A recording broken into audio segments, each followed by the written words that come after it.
வழக்கம். நம்ம எல்லாருடைய ஆன்மீக பயணத்திலயும் ஒரு முக்கியமான கேள்வி வரும். ஒரு முக்கியமான கட்டம்னு கூட சொல்லலாம். ஒரு பக்கம் பாத்தீங்கன்னா, அமானுஷ சக்திகள், சித்திகள்னு சொல்ற அந்த பவரோட கவர்ச்சி நம்மள இழுக்கும். இன்னொரு பக்கம் உண்மையான விடுதலைக்கான பாதை, முக்திக்கான பாதை இருக்கும். இதுல எதை தேர்ந்தெடுக்கிறது? இதுதான் பெரிய கேள்வி. இன்னிக்கு சுவாமி சித்பவானந்தர், தாயுமானவர் இவங்களோட ஞானத்தை வச்சு இந்த கேள்விக்கு ஒரு விடை தேட போறோம். வாங்க உள்ள போலாம். சரி, முதல்ல தாயுமானவரோட இந்த அற்புதமான ஒரு பிரார்த்தனையிலிருந்து ஆரம்பிக்கலாம். இது வெறும் வார்த்தைகள் கிடையாதுங்க. இது ஒரு ஆன்மீக சாதகனோட இதயத்திலிருந்து வர்ற ஒரு ஏக்கம். அவர் என்ன சொல்றாருன்னா, இறைவா, நீ படைச்ச இந்த உலகத்துல எத்தனையோ விந்தைகள் இருக்கு. அத பார்த்து நான் மயங்கிடக்கூடாது. என்னோட ஒரே நோக்கம் உன்னோட பிரியாம இருக்கணும் அப்படிங்கிறாரு. பாருங்க, அந்த ஆழமான தாகம் தெரியுது இல்லையா? இதுதான் இன்னைக்கு நாம பேசப்போற விஷயத்தோட அஸ்திவாரம். இந்த ஒரு சின்ன பிரார்த்தனை, ஆனா இதுக்குள்ள எவ்ளோ பெரிய விஷயம் இருக்கு பாருங்க. இது நம்ம முன்னாடி ஒரு தேர்வை வைக்குது. வழியில நம்ம கவனத்தை சிதறடிக்கிற விஷயங்கள்ல மாட்டிக்க போறோமா, இல்ல நம்மளோட உண்மையான இலக்கு எதுவோ அது நோக்கி நேரா போக போறோமா? இதுதான் அந்த ரெண்டு ஆப்ஷன். இந்த ஆழமான ஆன்மீக உண்மைய ரொம்ப ரொம்ப சிம்பிளா புரிய வைக்கிறதுக்கு சுவாமி சித்பவானந்தர் ஒரு சூப்பரான உவமை சொல்றாரு.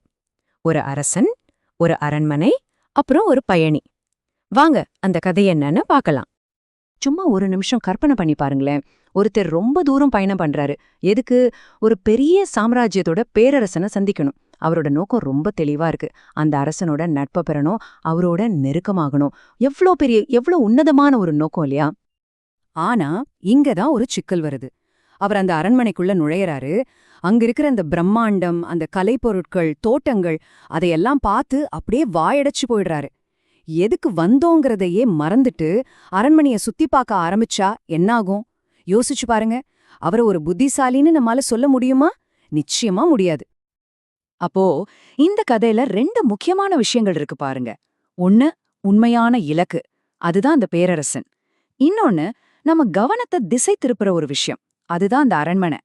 இந்த ரெண்டுக்கும் உள்ள வித்தியாசத்தை நம்ம தெளிவா புரிஞ்சுக்கணும்.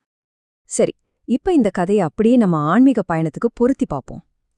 அந்த கதையில வர அரண்மனையோட அதிசயங்கள் இருக்கு இல்லையா? அது மாதிரிதான் நம்ம ஆன்மீக பாதையில கிடைக்கிற சித்திகள், அதாவது இந்த அமானுஷ சக்திகள். பாக்குறதுக்கு ரெண்டுமே ரொம்ப கவர்ச்சியா இருக்கும். ஆனா ரெண்டுமே நம்மள உண்மையான இலக்குல இருந்து திசை திருப்பக்கூடியது.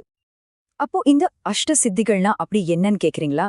ரொம்ப சுருக்கமா சொல்லணும்னா, ஒருத்தர் ரொம்ப தீவிரமா ஆன்மீக பயிற்சி செய்யும்போது அவருக்கு கிடைக்கக்கூடிய 8 விதமான அமானுஷ்ய சக்திகள்.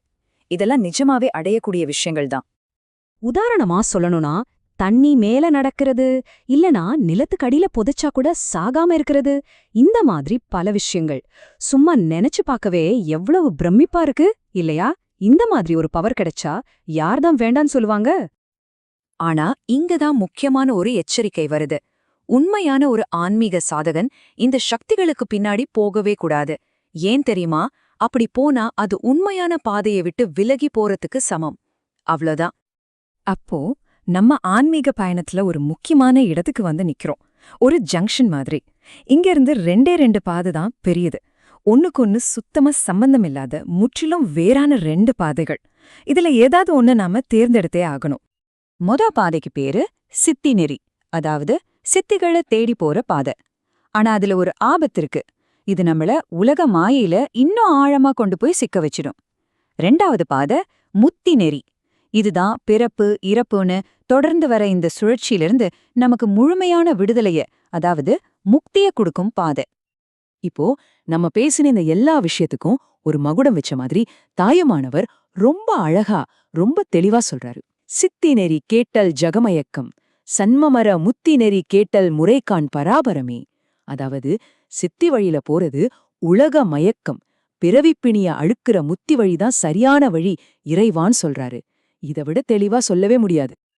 இதுவரைக்கும் நம்ம பார்த்த எல்லா விஷயங்களையும் ஒன்னா சேர்த்து பாப்போமே.